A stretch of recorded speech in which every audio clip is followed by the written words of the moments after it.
I'm gonna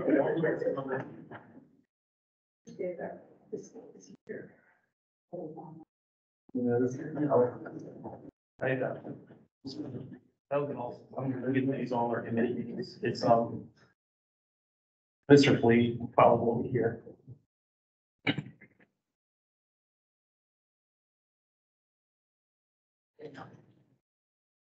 So. Yes. Okay, how's it?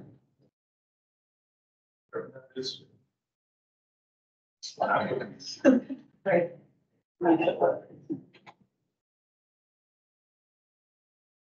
Okay, I'd like to call this meeting the Go Virginia Program Performance and Evaluation Committee to order. Please, roll call. Yes. Nancy Agee.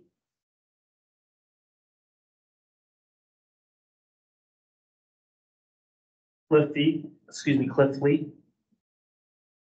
Leah Fremount. Here. Todd Staubmeyer. Here. Mr. Chair, we have quorum. Okay, at this time, I'd like to open the floor for comments for the public. Can you please recognize any members of the public who'd like to provide public comment? Are there any members of the public that would like to provide comment? We see none, Mr. All Chair. right, do we have any written comments that were submitted ahead of the meeting? We do not. All right, with that, I'd like to close the public comment period.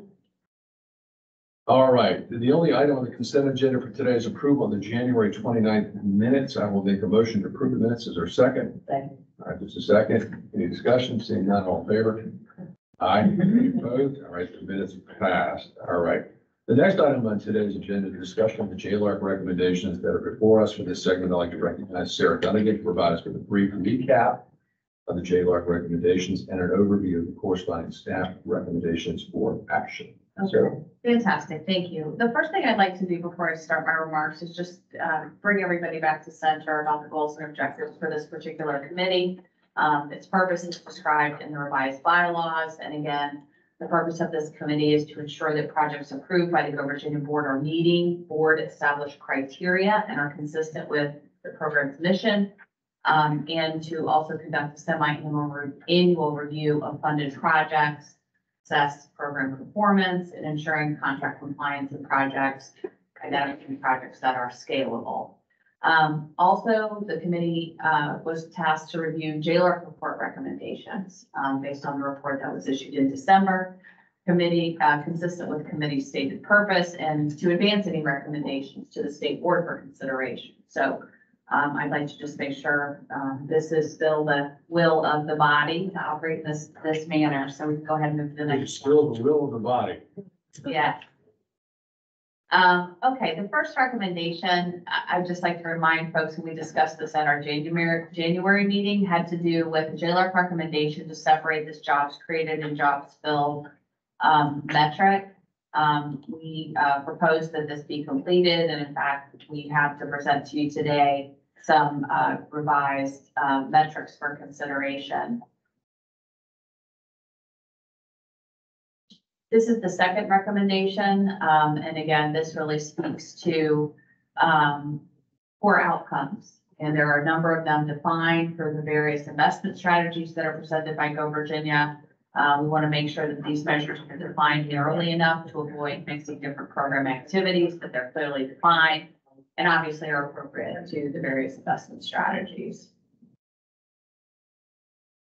So let me just jump into the work that we've done since our last meeting. We've worked pretty diligently on reviewing the performance metrics for 2 of the 4 investment strategies.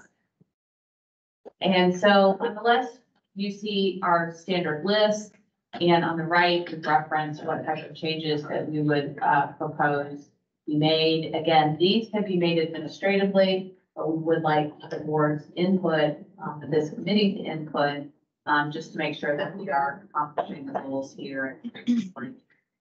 So, the first thing we'd like to just bring to your attention is the number of individuals trained, the number of people trained. When we discussed the workforce development metrics, we also agreed that there would be some benefit aligning our outcomes in this talent development category to those that are defined by the Labor Secretariat as they are rolling out some kind of unifying language and purpose, if you will, for the workforce system. Now, we do not view Go Virginia as a workforce program per se. We are trying to build additional capacity, but there are outcomes that occur during the grant period that we do look at as some type of measure of efficacy of the effort in the short term. So the number of people trained is one of those, and we're recommending that name be slightly revised and that we align the definition more clearly again to Secretary Labor's, the workforce agency definition. We also identified 3 metrics that we did not feel were clear to define and perhaps even more difficult to track.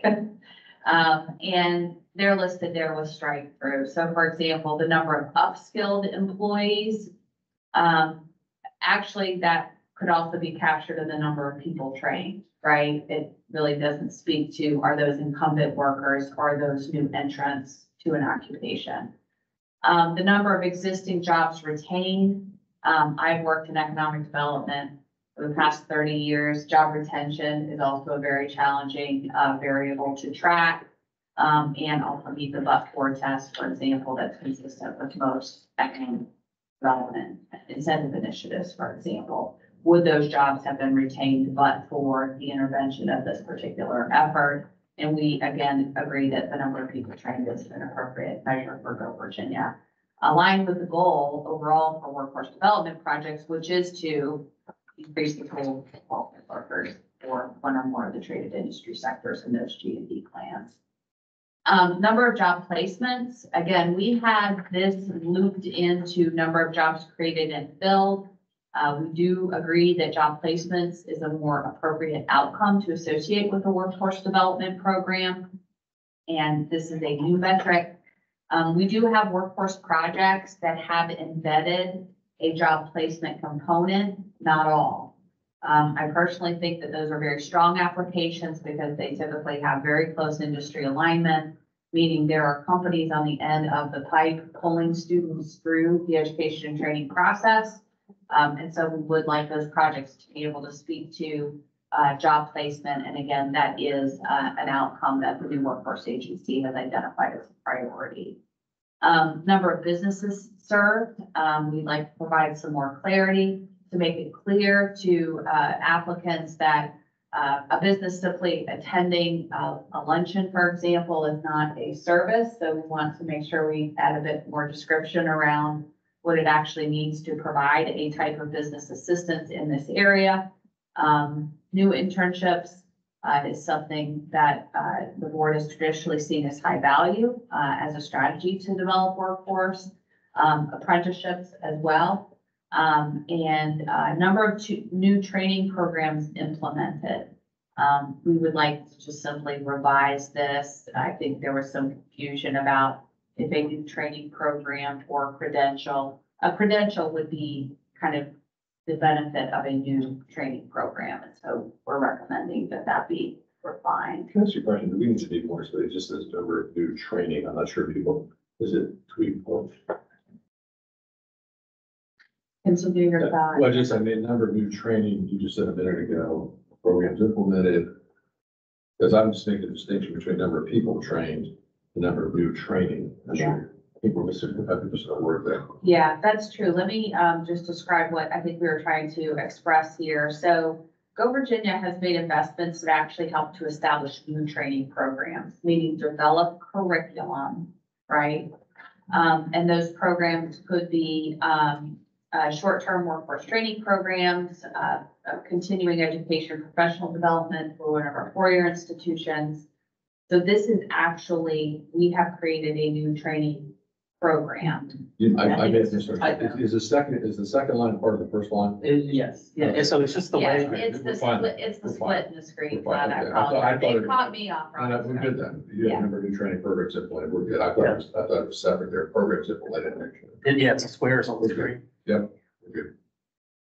Sorry, I saw the line. I thought it was two separate. No, it caught me up too when I was making my remarks. Number of credentials awarded. Again, a credential could be a degree, a industry recognized certificate. For example, it's a demonstration of competency, right? In the education just experience. So credentials awarded is an outcome that we feel is significant.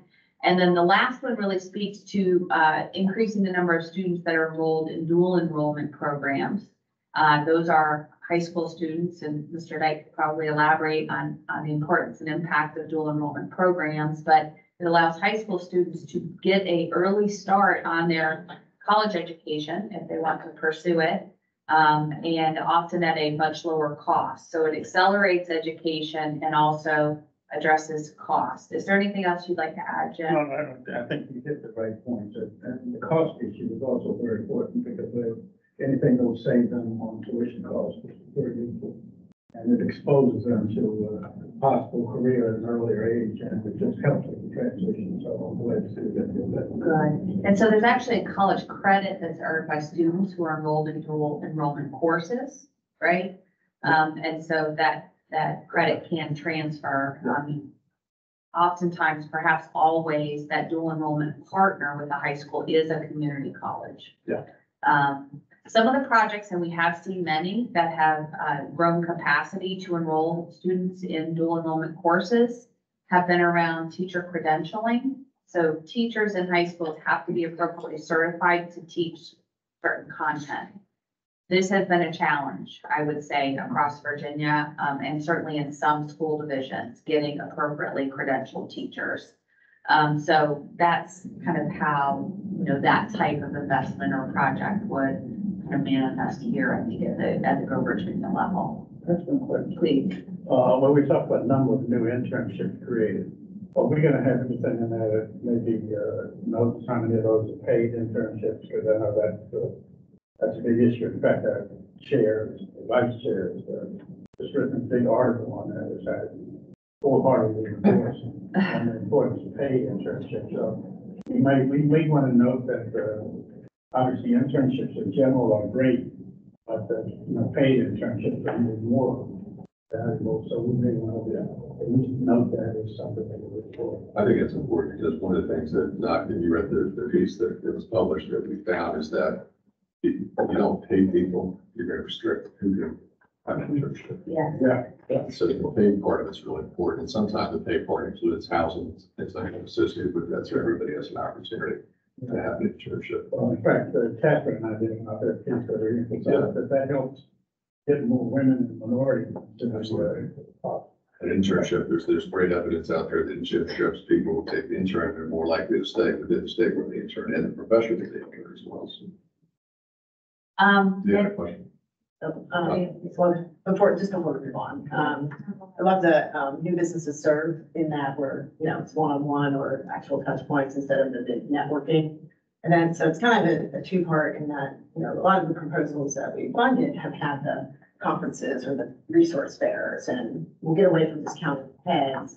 I would bet that that's still a, part of a program that we'll see. And so thinking that if they can really outline that businesses served outcomes, they're ideally more competitive for the Go Virginia money. In addition to, we're going to have this resource fair, and we're also going to track the one-on-one counselings and things like that. Is that kind of the? Absolutely. Okay. So we have, and this has also been recently, and really looking at this number of businesses served and speaking directly with applicants, and of course, after an application submitted, we go to a grant agreement or contract, right? Where we basically put together milestones. We'll talk a bit more about this, but these outcomes are described in these contracts. Oftentimes later, we realize we have a misunderstanding, if you will, about what businesses service meant. And on one end of the spectrum is we held an event, we got 300 people in a room, and I think that's very important for outreach. But I think businesses served, meaning actually receiving a service. We'd like to see those larger events result in that, right? Recognizing even among the 300, maybe 30 are like, this is something I want to connect with. But that's really where the value is for participating employers. So I still think, there's merit, and all of our projects are allowed to track or report metrics that aren't on these core lists. I want to make that very clear. So for example, some have even focused on the number of minority businesses served as a subcategory because they're particularly designed to work with that particular audience. So But this is, this is the core, what we would consider core grant outcomes for coverage. Before we get done today, there's a plan or kind of an education and training to the councils and the potential grantees on the updates. Just let us know how that's gonna roll out, so they understand that big networking event doesn't count the same way it used to. Absolutely. I think that's really important. And I think, we do try to have those, important discussions at time of contract, but in a 24-month project, it's amazing how far away you get from remembering. The definitions have been traditionally provided. Again, we are recommending that this definition be revised to speak to this point. And Jim, to your point about apprenticeships or internships rather, I do not believe, pretty good memory, that we have seen a Go Virginia application with an internship component that is not paid. So I think that's very important for the reasons you mentioned. The other thing we've seen in those applications is a very strong commitment from employers to, in some cases, cost share in the wages or earnings of those interns. Now, we have some exciting new partnerships with VTOP and Chev, for example. And in fact, there's a new program that will provide a cost share or subsidy, if you will, for small employers in Virginia. And so we're trying to encourage that resource be utilized first, because there are some other services and tools that we think have value for businesses. So it gets the sustainability as well when you see that type of employer commitment. I would support, I think, something the committee calls me, but an amendation to that, to make it new paid internships created. I think should suggest it's a good thing. And nuance, but, where we say jobs placements, is the internships created in place?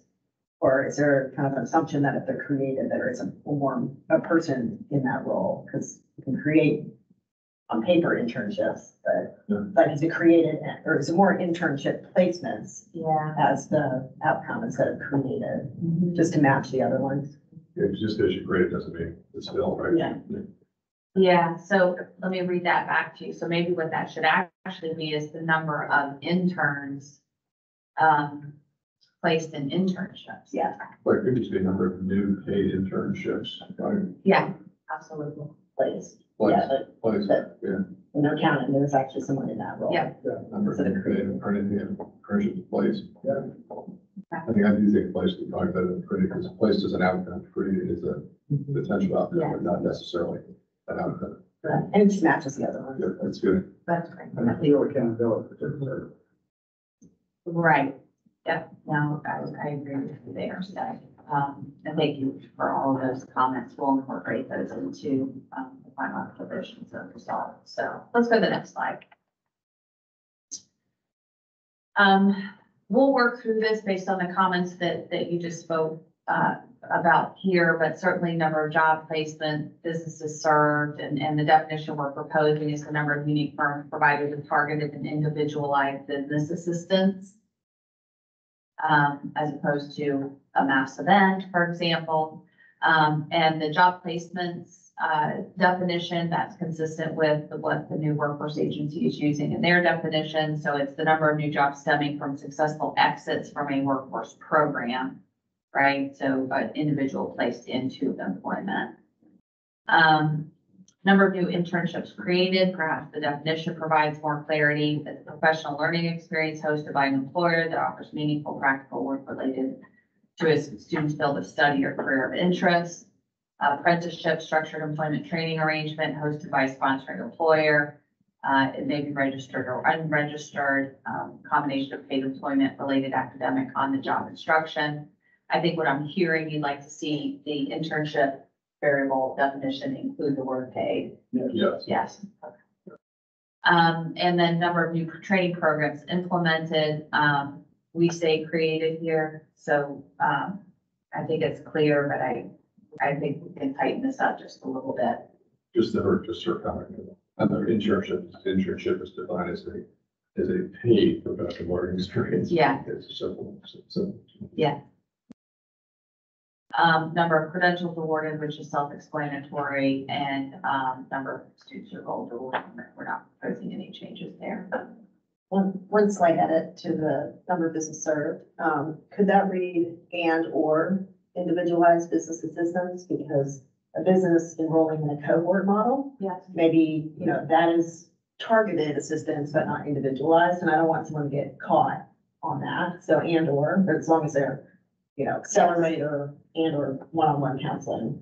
Very fair, very fair. We'll make those adjustments. Okay, next slide.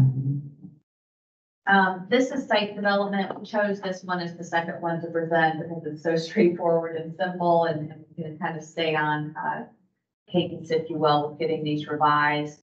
So the first one, which we think is the most significant, is Go Virginia's efforts to increase the number of acres that are advanced to a higher tier using Virginia's Business Ready Site Program definition.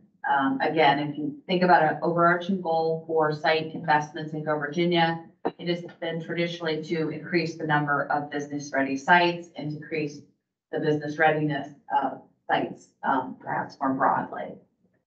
The second, we are proposing a name change. We, meaning Go Virginia, has made some investments that have improved the site, but not technically advanced it to a higher tier. We see this in Western Virginia, Southwestern Virginia, for example, where a site may be a tier 4, but it may have some issues with topography that make it very challenging to show the site and its potential. So grading is an activity which would increase the tier rating for the site, but wouldn't increase its marketability. So the inherent improvement in the site. Exactly. So these would be mutually exclusive. You would report on one or the other, but it would be fair to say we could aggregate the acreage, for example, and speak to the total number of acres that have been improved in one of these two ways. The third item has to do with revenue sharing agreements, a RIPA, and we need to spell this out in the name of the metric, is a Regional Industrial Facilities Authority.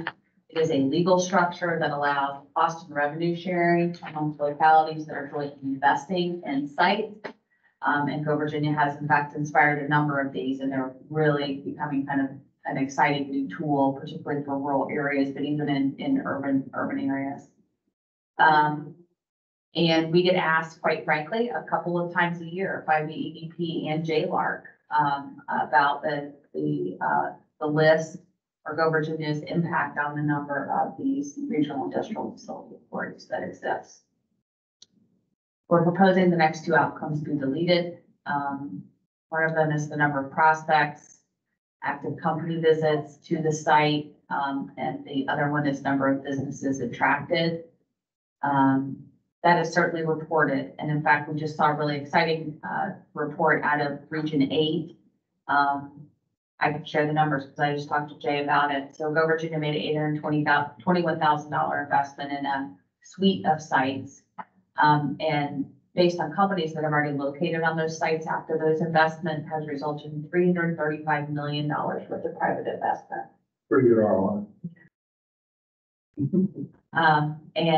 So I really have to give credit to Region 8 because they did a very thoughtful, I will call it curation of their portfolio, identifying those sites that are best positioned to win and kind of prioritizing resources around those sites. So that's been a really exciting recent one.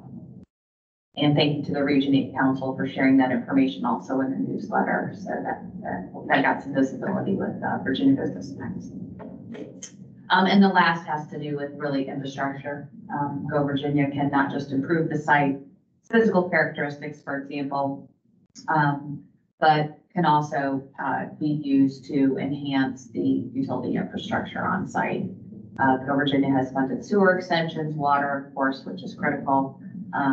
We have not had a successful gas project, but we have done some preliminary design and engineering work, I believe, to support a future gas expansion, and middle mile broadband is another category of infrastructure that Go Virginia has traditionally supported. Small, it's just their lot field, I think it's streets there. Oh, thank you. Number of linear feet, you are absolutely right. The last one is broadband. Middle mile, Mhm. we're starting to get middle mile. Yeah, so think about it as a transmission line. Okay, and, like an electric utility has transmission and then the distribution lines, fork off of it. So, middle mile is that backbone infrastructure, if you will. And then what happens is other internet service providers is left. So can you share a little bit more about why New Prospects is being taken on? Yeah, so, Go Virginia investments are not incentives, and in fact, these investments are designed to be pre-prospect. Some projects do like to report on that, but, these metrics would typically be incorporated into a contract.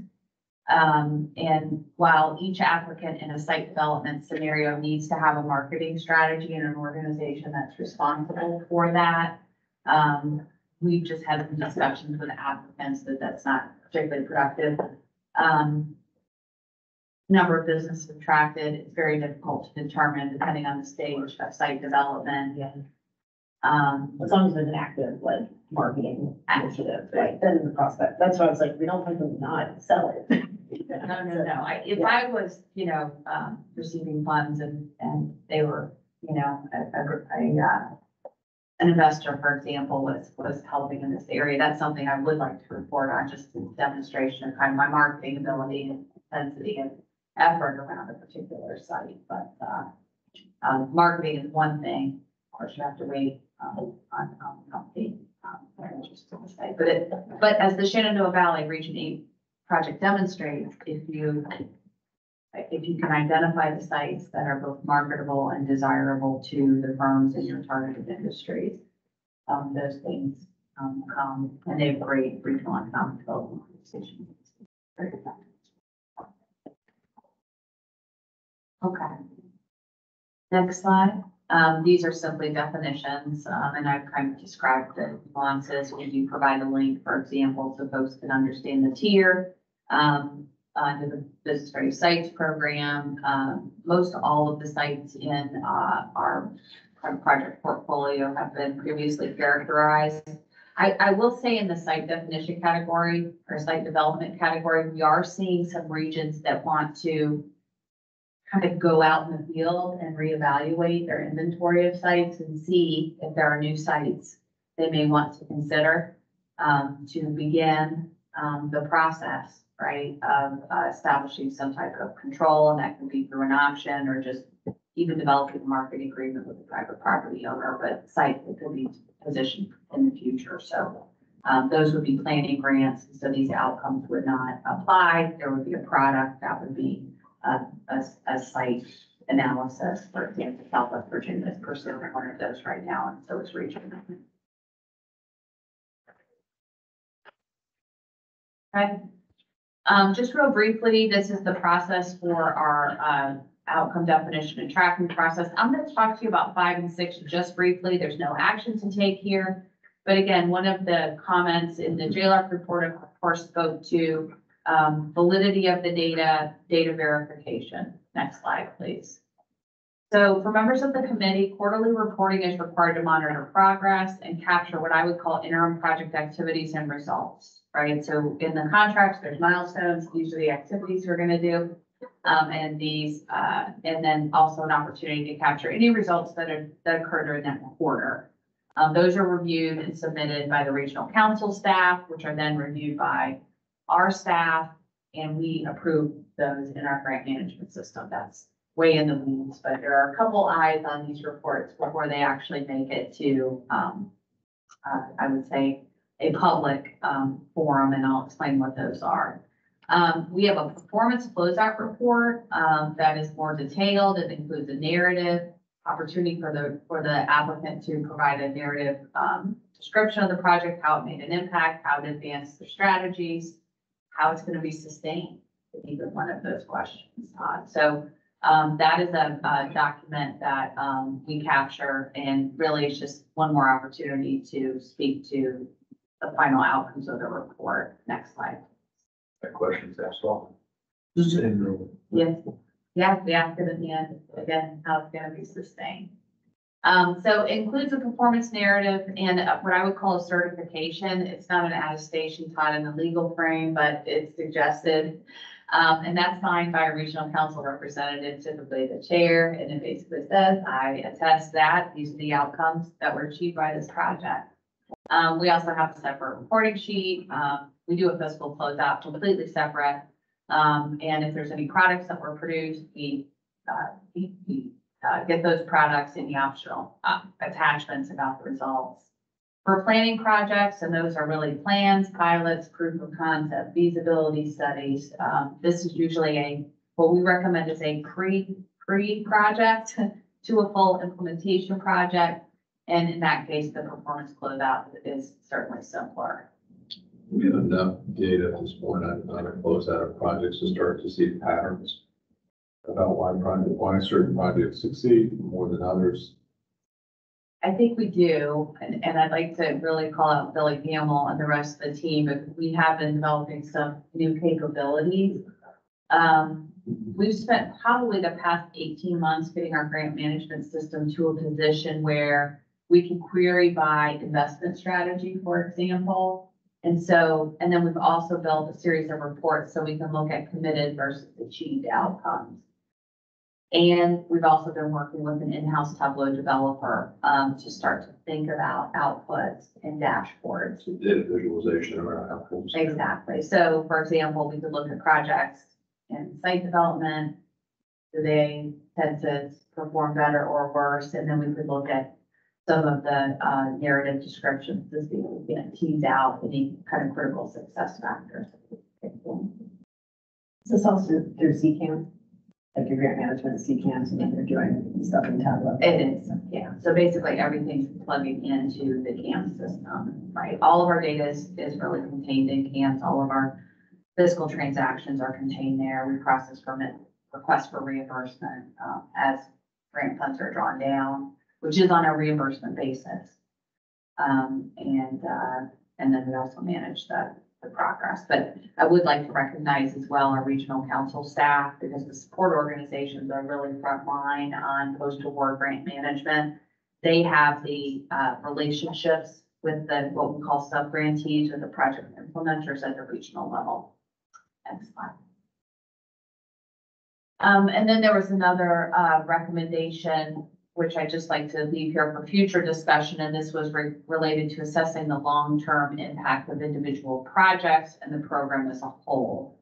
At our last meeting, we recommended perhaps the committee consider third-party evaluation or of individual projects on a sample basis, survey work, or engaging a third party to actually do an impact study of the program. What are we doing now in terms of reporting? We're doing a lot. So we're required to submit quarterly financial reports, and these reports really speak to resource utilization. Those go to House and Senate Finance Committee staff, Secretary of Finance, and Secretary of Commerce and Trade. I think the goal here is really to understand the actions and awards made during that previous quarter and the funds that are available for future awards. This is described in the budget, the need for this report, and so we certainly satisfy that request. Annual reports are due for the program on December 1st. Again, this is very specific, and it is a report that really just says, describe the actions and determinations of the board. And it's not a particularly glamorous, I wouldn't call it a glossy version of the Go Virginia story, but it does speak to, respond to the question, what were the actions and determinations of the board during the most recent program year? We also are required now, and this report is due December 15th, to provide a summary report on the annual committed versus achieved outcomes. That was introduced last year. And we include a cover letter, a summary report, and then the performance closeout reports for all of the projects that closed during that prior year. It is not a elegant process, I will tell you, because the performance closeout reports are collected as form fillable PDFs. very difficult to merge all those documents. We had some challenges. We learned a lot this first time out. And in the budget now, we are seeing a call to create a public facing dashboard that would contain really all of the elements that are included in the report referred above. So we do quite a bit of reporting and have quite a bit of visibility in a lot of different departments.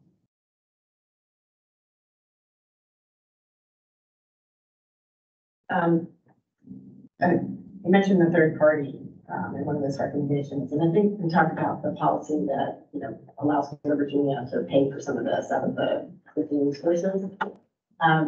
Knowing CAMs from the user side and, just hearing about the data inconsistencies, instead of maybe asking for discussion purposes, is like a standardization and a system to support, you know, the regional council's data entry into like a Tableau or a Salesforce, where there's a tool provided from the state that data entry comes up through that system and then can be reported out in pretty dashboards, but like the resources for a third party support some of that tech and that system. And then we would have better data to do an impact study.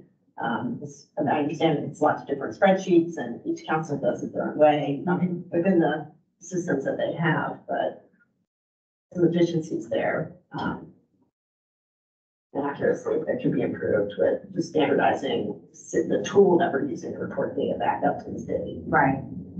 I think that's a good point. CAMS was, is a in-house developed grant management system. DHCD developed the system and is used for all of the grant programs that DHCD administers. So you can imagine we're doing HUD, federal housing. So it's a single tool that was designed to support a variety of program activity.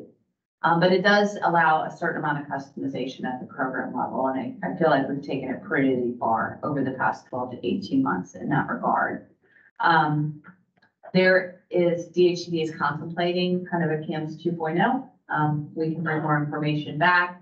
Right now, Tableau is only one direction. So the information has to go into CAM and then can be displayed through Tableau. I want to make sure I heard you correctly. Are you proposing that there be a new way to input data? Yes. So if I'm at the regional level and I'm responsible for sending information up, Region 4 and Region 9, we're using the same system and it's probably maybe connected to CAMS or if there's a CAMS 2.0, but I'm basically thinking about my experience with Salesforce. Sure. And when you have centralized customer relationship tool, you know, with the data entry and all of those things are standardized and user-friendly. And then the report out into a thing like Tableau is easier because all the spreadsheets and exports are all the same, you know, ideally. Have you looked, I'm just out of curiosity, this is maybe not a discussion here, but have you all looked at an off-the-shelf CRM like Salesforce?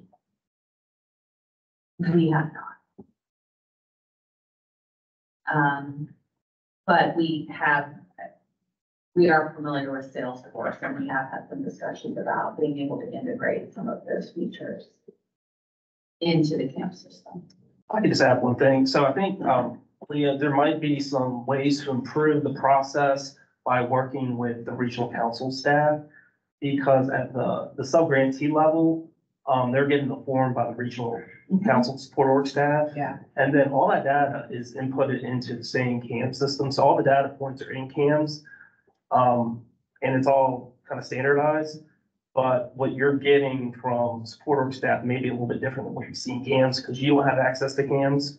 So we could probably do a better job working with support org staff and making sure that there's the information you're given is really reflective of what's in CAMs. Well, I think in the Chandler report, if I'm remembering, it was the accuracy and consistency of data entry across the 9 councils was slightly different based on the team and the tools at the regional council at the support staff level. So if we want to standardize at that point of contact, not at the awardee, but the council staff, they would have a system and all 9 regions would have the same system. And then how it connects to CAMs and other things to be determined, or if there is a piece of CAMs that can be customized and then the council staff are required to use that and not their, and I'm again, pulling pieces from different conversations, but my understanding was that someone may be a spreadsheet, someone else may have something different. All Yeah. of the quarterly report data is entered into PAMS at this time. Okay, Yeah, so PAMS in that way, I think is probably, so we're kind of attacking this from two ends, this particular conversation, trying to make sure our definitions are clear, right? And consistent and standardized. And we do have a system which there is a common platform for actually collecting or reporting the data. As are many systems, it's a great place to put data in. It's a horrible tool to get data out. And that's what you want. To make it actionable. And so now we do think with this new, these new Tableau tools and dashboards that are in process of development, I think over the next 12 months, maybe sooner, we'll be able to create some reports. Certainly we'll need to in response to the item in the budget and the request for a forward-facing dashboard. So I think, you know, our vision is to create some aggregate reports, the ability for regions to look at their own performance, for example, by different project types, over different program years, for example, and then for you to get down to that performance closeout, which would be the narrative, on an individual project basis. Because I think that, you know, not all the things that are important can be measured. And the narrative does provide, I think, a unique opportunity to talk about how impactful the project was, how it's going to be sustained, how it's really driving transformative change, for example, in a region. And you really do, you know, if, for example, Go Virginia's investment enabled them to build capacity to attract new funding. So that's where that information could be captured and contained, and folks could look at that as well.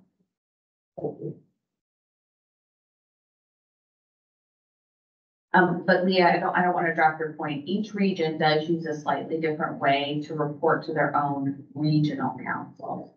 Okay. So that's another problem with PAMS, is they can put data into it, but they can't get it out in a way that allows them to look at their own project outcomes, for example. and then Tableau will help with that. Exactly. Okay. Exactly. So, What APIs that allow you to do that. exactly. So if we can get all the data in there, then we can build some of the customized tools and dashboards that can be more universally used or consistently used across all regional. Okay. Thank you. Yeah. I would have thought, I didn't think government still build its own internal software tools. I didn't. It is, and, yeah, we are gonna make some continued investments in that system. So I think this was really an information only meeting. We feel like, we're on a cadence, if you will, or a timeline, I should say, to, get all of the core performance outcomes kind of redefined and reformed.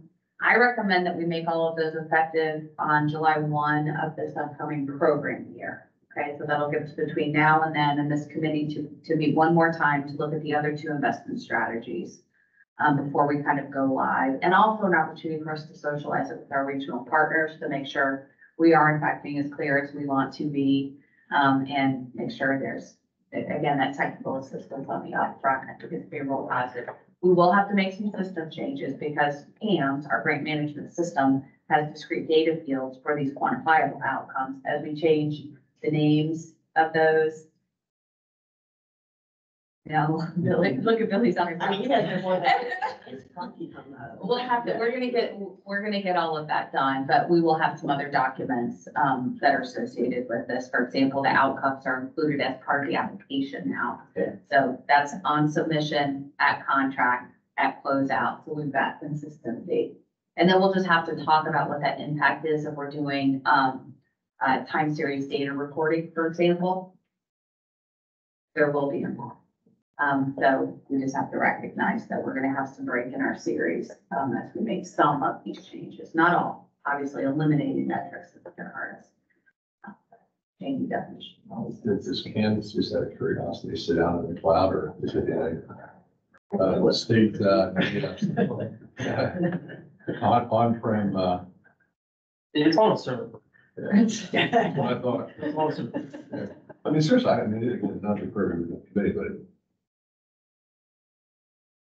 had no interest in this at all, but just the idea that we have an application that sits on-prem on a server, that it's not commercial off the shelf.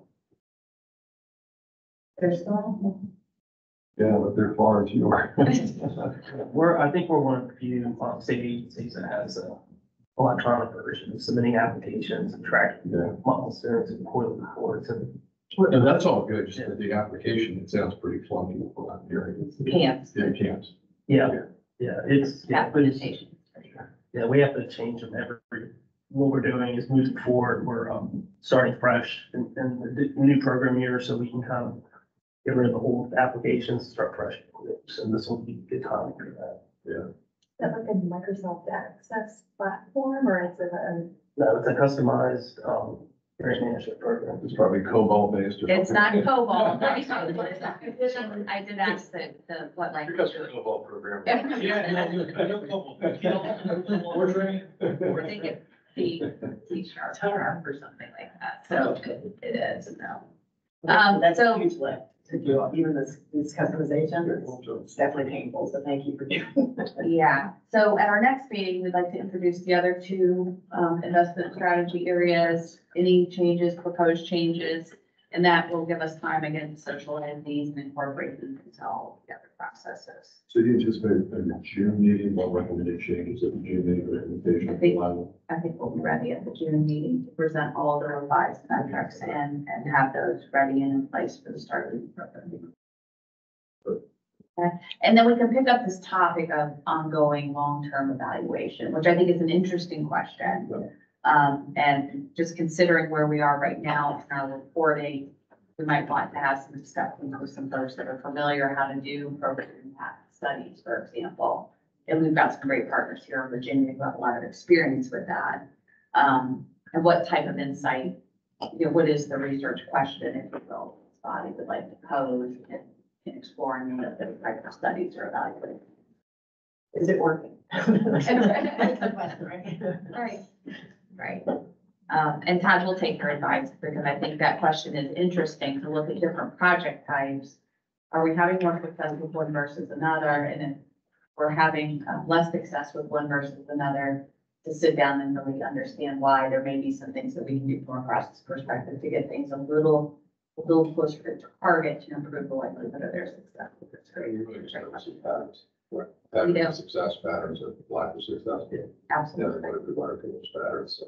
Yes, we'll talk about how those are important. Yes, thank you for that. Is that it? Anything else, any other questions or comments by members of the committee? Well, I just want to say thank you, Sarah, to you and take for a number of things. One, for, when you have a report like Jay, like a lot of information and recommendations, but I know you all have taken this very serious and looking at the recommendations as ways to improve, which I think just want to congratulate you and the team. The other thing I would just say around this group here in the water, Virginia board, I think collectively we've sat on a lot of public commissions and boards at the local and statewide level and all have different experiences. But I would say that this board, through your leadership, and really focus on outcomes and accountability. That's not always the case. And so I just really appreciate that continued focus, that always having to focus on the outcomes that we're achieving and accountability. And so I just want to thank you on behalf of this committee. I would say more broadly the board for being very outcome focused as a leader of the organization, because I think that's important. That doesn't always show up in a lot of public boards and commissions. A lot of focus on inputs, that's great, but not on the outcome. So thank you for that. Just thanks for those committee members that have been working this as their side jobs as well to support our leader, Sarah. In this regard, I do appreciate everybody give a lot of time. And just to reiterate again, this is really important. We're spending taxpayer dollars, hard-earned dollars, and just the returns and the outcome focus. I think it's terrific. I think all the work that you and your team have done will help us be even better in terms of those outcomes and learning as we go, because this is still a little bit of a startup. Mhm. We haven't been around that long, and so we continue to learn and we continue to apply, which I think is the only thing. Thank you very much for this comment. And then on the outcomes of accountability, it's very important. You know something about that? I know a little bit about it. In fact, last call I took before I walked in here was with Ryan Slater. We were talking about outcomes, who's actually getting jobs, who's actually getting placed. That's very important. So I knew your comments on that, let's say, so, and staff. Anything else, any new business taken before the committee? Okay, now we're adjourned. Thank you very much. Thank you.